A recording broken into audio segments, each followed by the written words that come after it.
सर्दियों में मिलने वाली सारी सब्जियों के साथ आज हम बनाएँगे बहुत ही टेस्टी नाश्ता। टेस्टी होने के साथ-साथ ये बहुत ही ज़्यादा हेल्दी भी है क्योंकि आप देख सकते हैं यहाँ मैं ली हूँ गाजर, शिमला मिर्च, बीट, गाजर, मटर और थोड़े से प्याज़। तो ये सारी सब्जियाँ काफ़ी ज़्यादा हेल्दी है। बीट, गाजर हमें डॉक्टर भी बोलते हैं खाने के लिए, तो इसलिए ये काफ़ी ज़्यादा हेल्दी है। इन सारी सब्जियों को पहले हमें अच्छे से धो लेना है, इसके बाद अब हमें इसे कट करना है। तो सबसे पहले गाजर का छिलका मैं हटा ले रही हूँ और गाजर मुझे थोड़ा ज़्यादा लग रहा था क्योंकि बड़े साइज़ का है ना, तो न एक ही गाजर मैं इसमें इस्तेमाल करूँगी इस नाश्ते को बनाने के लिए और एक और जो गाजर मैं ली थी उसे मैं निकाल दूँगी, इसका इस्तेमाल नहीं करूँगी। तो गाजर को मैंने छील लिया है, इसके बाद अब बीट गाजर जो हमारे पास है इसका छिलका भी हम हटा लेंगे और फिर इसके बाद जो हमने प्याज़ लिया था, प्याज़ के छिलके को भी हम हटा लेंगे, तीनों प्याज़ के छिलके को हमें हटा लेना है। अच्छा, अब यहाँ पर सारी चीज़ें मैंने छील ली है गाजर, बीट गाजर साथ ही प्याज़। इसके बाद अब हमें क्या करना है ना कि इन सारी चीज़ों को बिल्कुल छोटे-छोटे पीसेज़ में कट करना है। तो आप चाहें तो चाकू की मदद से भी इसे काट सकते हैं, लेकिन चाकू से मैं काटूँगी तो काफ़ी टाइम लग जाएगा, इसीलिए मैं यहाँ पर इस चॉपर का इस्तेमाल कर रही हूँ। मैंने पहले भी बहुत बार बताया है जब बहुत छोटे-छोटे टुकड़े मुझे किसी सब्ज़ी की करनी होती है ना, तो मैं इस चॉपर का ही इस्तेमाल करती हूँ। बहुत ही आसानी से हो जाता है, मुझे बहुत आराम लगता है इससे चॉप करना।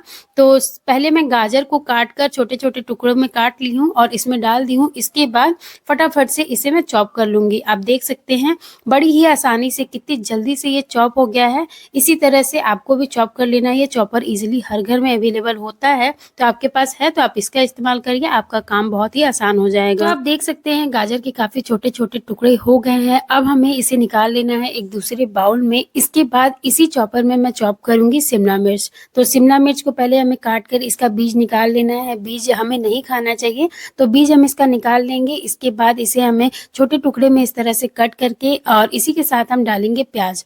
प्याज़ को भी इसके साथ चॉप करेंगे, प्याज़ और शिमला मिर्च को एक साथ चॉप कर लेंगे। ये देखिए यहाँ पर ये भी चॉप हो चुका है। इसे भी हम सेम बाउल में जिसमें हमने गाजर रखा था, उसी बाउल में हम निकाल लेंगे। इसके बाद अब हम चॉप करेंगे बीट गाजर। तो बीट गाजर को भी हमें इसी तरह से कट करना है, इसमें डालेंगे और फिर बीट गाजर को भी इसी तरह से चॉप करेंगे। बीट गाजर काफ़ी बड़ा है तो मैं इसे 2 बार में चॉप करूँगी। ये देखिए यहाँ पर बीट गाजर भी हमारा चॉप हो चुका है। तो अब आप देखिए यहाँ सारी सब्जियाँ हमारी कट चुकी है और सब्जियों को हम सेम बाउल में निकाल लेंगे। अभी सब्जियों को हम साइड में रखते हैं। इसके बाद हमारे पास बच गया है ये मटर। मटर को हमें चॉप नहीं करना है, इसे अभी हम साइड में रखेंगे, इसका इस्तेमाल हमें बाद में करना है। इसके बाद अब हम लेंगे ये ब्रेड। ब्रेड मैं यहाँ पर व्हाइट वाला ली हूँ, आप चाहें तो इसकी जगह ब्राउन ब्रेड का इस्तेमाल कर सकते हैं, पाव का इस्तेमाल कर सकते हैं, मतलब कोई सा भी ब्रेड आप इस नाश्ते को बनाने के लिए इस्तेमाल कर सकते हैं। इस ब्रेड का मैं बनाने वाली हूँ ब्रेड क्रम्स। अगर आपके पास पहले से है तो आप उसका इस्तेमाल कर लीजिए और अगर ब्रेड क्रम्स नहीं है या फिर ब्रेड नहीं है तो आप इसकी जगह चाय में खाने वाला टोस्ट जो होता है ना, उसे आप ग्राइंड कर लीजिएगा, तो आप उसका भी इस्तेमाल कर सकते हैं और यह नाश्ता आपका बिल्कुल वैसा ही बनेगा जैसा ब्रेड क्रम्स के साथ बनेगा। अच्छा, तो सारे ब्रेड्स मैंने ग्राइंड कर लिए हैं, लेकिन जो मसाला हमारा तैयार होगा उसके हिसाब से मुझे ब्रेड क्रम्स थोड़े से कम लग रहे थे, इसलिए मैं यहाँ पर ली हूँ बिस्किट। फिलहाल टोस्ट मेरे पास नहीं है तो बिस्किट का भी क्रम्ब बनाकर ना आप इस्तेमाल कर सकते हैं इस नाश्ते को बनाने के लिए। तो बिस्किट को भी हमें इस तरह से तोड़कर इसे ग्राइंड कर लेना है और दरदरा से पीस कर तैयार कर लेंगे और फिर जो ब्रेड क्रम्स हमने बनाया था उसमें हम इसे मिक्स कर देंगे। अच्छे से ब्रेड क्रम्स के साथ इसे मिला लेंगे। अच्छा, अब आप देखिए यहाँ पर मैं ली हूँ एक लाल टमाटर, देख सकते हैं आप बहुत ही ज़्यादा लाल है, अच्छे से पका हुआ टमाटर है। तो इस टमाटर को हमें मोटे-मोटे पीसेज़ में इस तरह से गोल-गोल शेप में कट कर लेना है। टमाटर की जगह आप चाहे तो प्याज़, गाजर, खीरा कुछ भी ले सकते हैं, वो आपके ऊपर है, या फिर इसके साथ भी आप कुछ और भी इस्तेमाल कर सकते हैं। देखिए टमाटर मैंने काट लिए हैं और अब मैं आपको इसकी थिकनेस दिखाती हूँ, काफ़ी ज़्यादा इसे मैंने थिक काटा है, तो इसी तरह से आप भी काट कर तैयार कर लीजिएगा।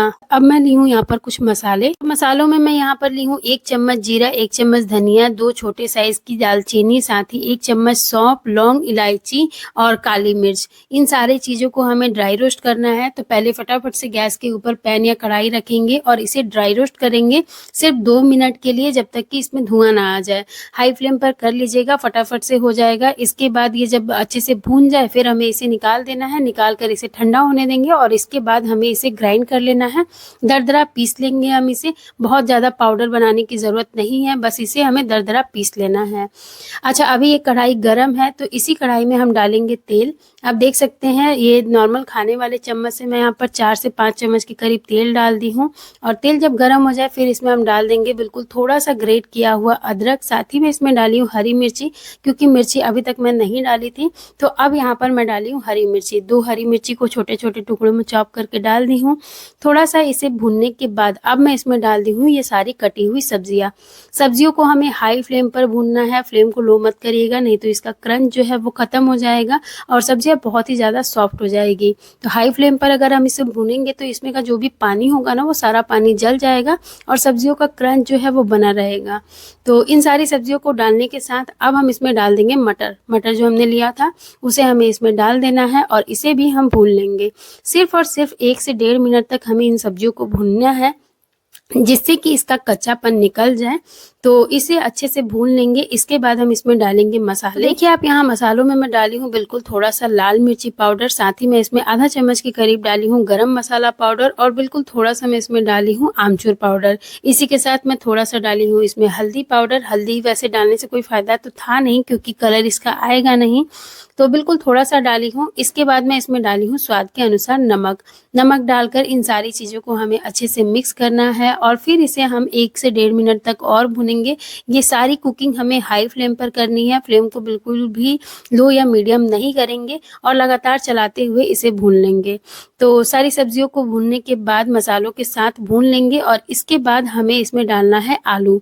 तो आलू को पहले मैंने बॉयल कर लिया था। बॉयल किए हुए आलू को मैं इसमें डाल दूँगी। आप देख सकते हैं 2 बड़े साइज़ का आलू मैं इस्तेमाल कर रही हूँ और उबले हुए आलू को हम इसमें डाल देंगे। इसके बाद यहाँ पर पोटैटो मैशर से मैं इसे मैश कर ले रही हूँ क्योंकि आलू काफ़ी ज़्यादा गर्म है। तो अगर आप चाहें तो पहले से आलू को मैश करके रखिए और फिर मैश किया हुआ आलू भी आप इसमें डाल सकते हैं। आलू के साथ इसे अच्छे से मैश करेंगे और फिर हमें इसे और 1 से डेढ़ मिनट तक भूनना है, जिससे कि आलू भी अच्छे से भून जाए और इसका भी स्वाद जो है वो और बढ़ जाए। तो फटाफट से इन सारी चीज़ों को मिलाते हुए भून लेंगे। अब आप देखिए यहाँ पर ये तैयार हो गया है भूनकर। इसके बाद अब हम इसमें डालेंगे ये भुना हुआ मसाला जो ड्राई रोस्ट करके हमने रखा था ना, इस मसाले को हम इसमें डाल लेंगे और आप देख सकते हैं ये मसाला बिल्कुल दरदरा सा है। इसी तरह से मसाले को हमें पीस लेना है और अब सारी चीज़ों को अच्छे से मिक्स करेंगे और 1 मिनट तक और भूनने के बाद ये आलू मसाला बनकर तैयार हो गया है। तो अब हमें फ्लेम को ऑफ कर देना है और इस आलू मसाले को दूसरे प्लेट या बर्तन में निकाल लेंगे, जिससे कि ये जल्दी से ठंडा हो जाए। आलू का मसाला अब ठंडा हो चुका है और यहाँ पर मैं आधे आलू के मसाले ली हूँ। आधे आलू के मसाले से मैं कोई और नाश्ता बनाऊँगी। तो अभी हमें क्या करना है ना, आलू मसाला का थोड़ा-सा पोर्शन हम उठाएँगे और इसे हमें अपने फिंगर की मदद से हथेली के ऊपर रखकर थोड़ा-सा प्रेस करना है, थोड़ा-सा इस तरह से चिपटा करना है, आप देख सकते हैं। इसके बाद जो हमने टमाटर को कट किया था, टमाटर को इसको बीच में रखेंगे मसाले के और दोबारा से आलू मसाला उठाकर टमाटर को अच्छे से हमें कवर करना है। तो आप देख सकते हैं मैं इसे कैसे चारों तरफ से दबा-दबा कर कवर कर रही हूँ। इसी तरह से आपको भी कर लेना है। आप चाहें तो यहाँ पर गोल शेप भी दे सकते हैं, लेकिन आप देखिए मैं यहाँ पर इसे थोड़ा बहुत रेक्टेंगल का शेप देने का कोशिश कर रही हूँ। रेक्टेंगल नहीं है, कटलेट वगैरह जिस तरह का होता है ना, उस तरह का शेप मैं इसको देने की कोशिश कर रही हूँ। तो देखिए अब ये एक कटलेट बनकर तैयार हो गया है। इसी तरह से हमें सारे आलू मसाला का कटलेट बनाकर तैयार कर लेना है। मैं यहाँ पर इतने से आलू से 4 कटलेट बनाकर तैयार की हूँ। देखिए आप यहाँ पर चारों कटलेट हमारे बन चुके हैं।